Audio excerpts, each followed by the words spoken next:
Hi, welcome to my video.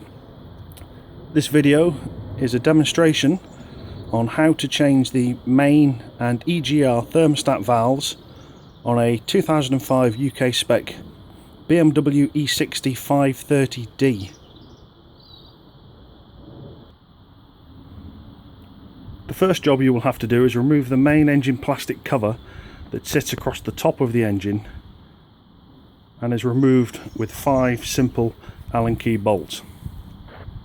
Once the plastic cover is removed, you will pretty much be able to see most of the components that we're going to be talking about today, which include the EGR valve, the EGR cooler thermostat, this little piece of black plastic here, the main engine thermostat, which sits down the engine block underneath the cooler, the slam panel, and the radiator fan.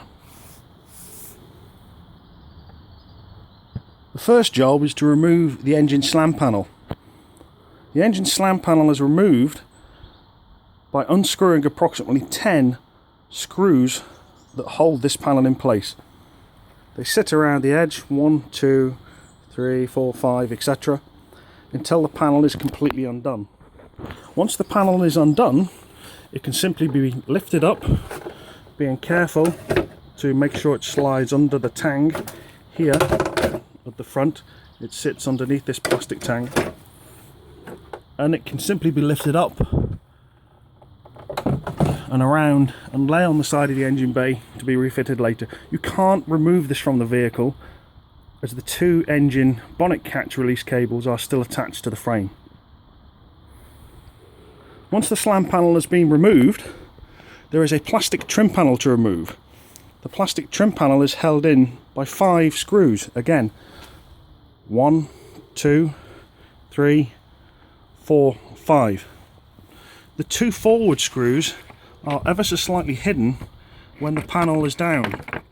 So please don't try and force this without removing the 2 slightly hidden forward screws, otherwise you will break the panel. Once removed, the panel can just be put to the side for refit later. Once that panel has been removed, the next job is to remove the engine fan. The fan sits in this position here, and this is the fan removed. The fan fits in the vehicle by means of a lip. You can just see my fingers along the edge of this lip, along the top. The lip sits across the top of the radiator lip here. The fan simply sits in 2 main spigots, 1, 2, and by means of the lip on the top, just literally sits in place. And hopefully with my torch I'll be able to show you the spigot holes. 1, 2. Also note the plastic hose which runs along the bottom of the engine bay and around into the radiator. This plastic hose sits on the bottom of the fan in 2 clips. One here, one here. Slightly difficult to get to, and you can see the right hand clip on my vehicle is snapped off previously, so obviously they are a little bit fragile. So simply to remove the fan, we remove the main electrical connector plug. The main electrical connector plug has 2 tangs on the side. To press and squeeze the 2 tangs and pull the plug up in a vertical motion, and then just literally tuck out of the way so it doesn't get damaged or any water on it. The fan can then be pulled up off its lip, out of its 2 spigots, and the fan can be placed to one side. Now, to remove the fan on my vehicle, I had a little bit of a problem jiggling it out of this gap, obviously due to the main size of it. So I then decided to remove the clip and undo this intake pipe and just bend this slightly out of the way just to give me more access to remove the fan.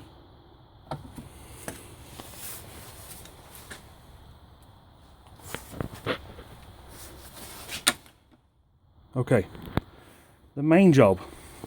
The main job and the purpose of today's video is to show you how to change the EGR valve.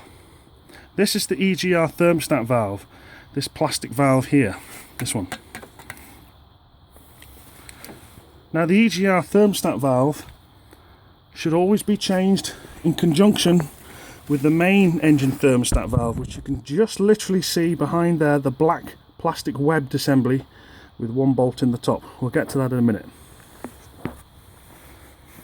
So first things is, I need to remove the EGR thermostat cooler, and we do this by removing several pieces of equipment and bolts. First thing is to remove the clamp on top of the EGR valve, which simply is done by a screw, threaded screw on a Jubilee clip valve. That comes off and allows it to be loose. The EGR cooler itself is held in place with 3 screws, 3 bolts, one, another one down under here, 2, and another one underneath here, 3. Just about make out the holes there. The important thing to remember when removing these screws and bolts is that they are 3 different sizes, so make sure you put the bolts back in the corresponding position. So we've removed the clamp, we removed the 3 bolts. We then need to remove the water pipe off the end of the EGR valve, the pipe marked A, as you can see there with the Jubilee clip, and then around the bottom we need to undo the convoluted pipe. You can maybe just make it out there, down in here, into the exhaust system. You can see there's a clamp on the end, a clamp with 2 holes down in here, two bolts that clamp it into that exhaust system hole aperture that you can just about make out of the back there. To gain access to them screws, you first have to slightly undo the engine intake plastics, 1 bolt here, 1 bolt underneath, pull this out and move it across slightly to the left. That just gives you a little bit more access to get your tools in down here to undo that bracket.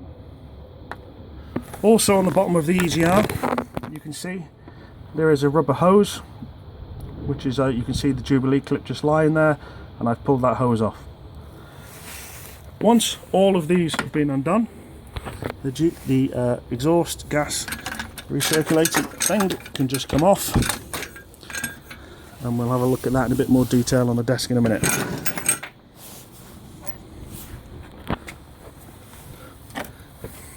With the EGR cooler removed, we can see the 3 bolt pointers, point 1, point 2, and point 3 underneath there, where the bolts go in.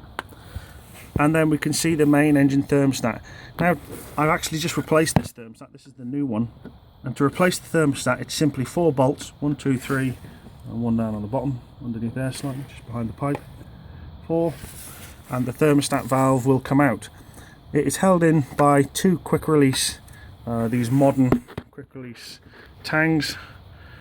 These things where you just literally pull out with a screwdriver. Sorry about the torch. Pull out with a flat bladed screwdriver and the pipes just come out. Now the top plastic pipe here, to give you a little bit more flexibility, you may want to undo a piece of plastic which is underneath here in a minute. That 10mm bolt, this one down here, which allows this plastic pipe here a little bit of flexibility just to get it out the end of the thermostat. Now also when doing this job, I would recommend you remove the EGR valve itself. We're going to clean this out. They get very, very dirty.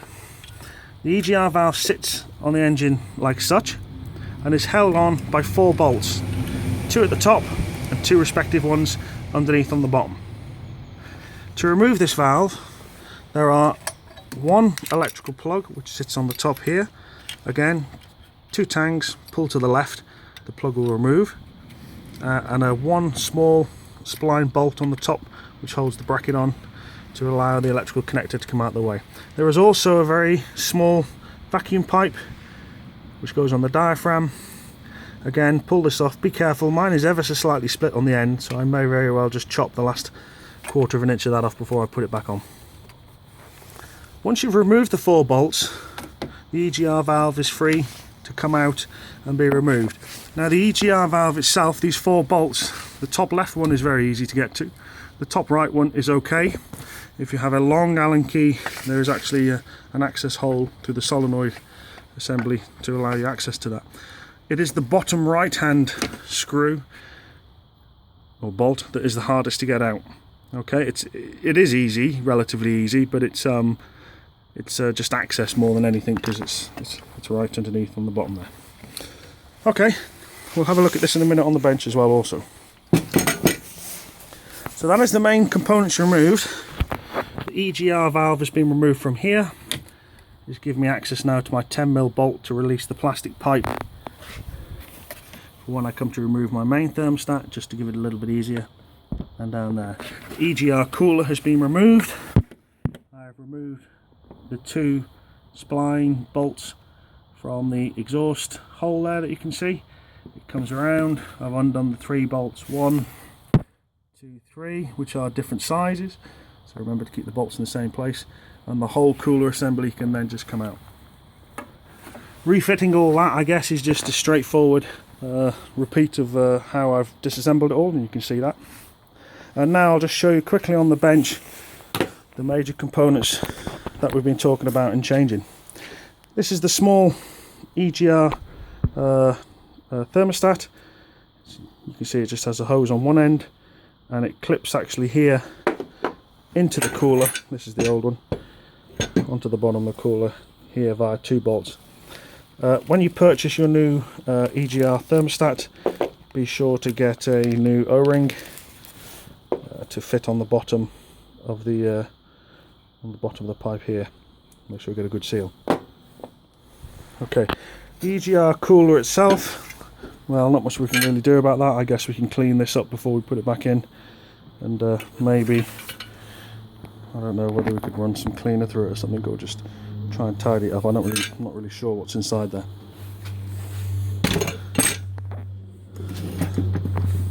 This is the old thermostat removed from the vehicle, so you can see some sort of idea of what it looks like. It's a plastic housing.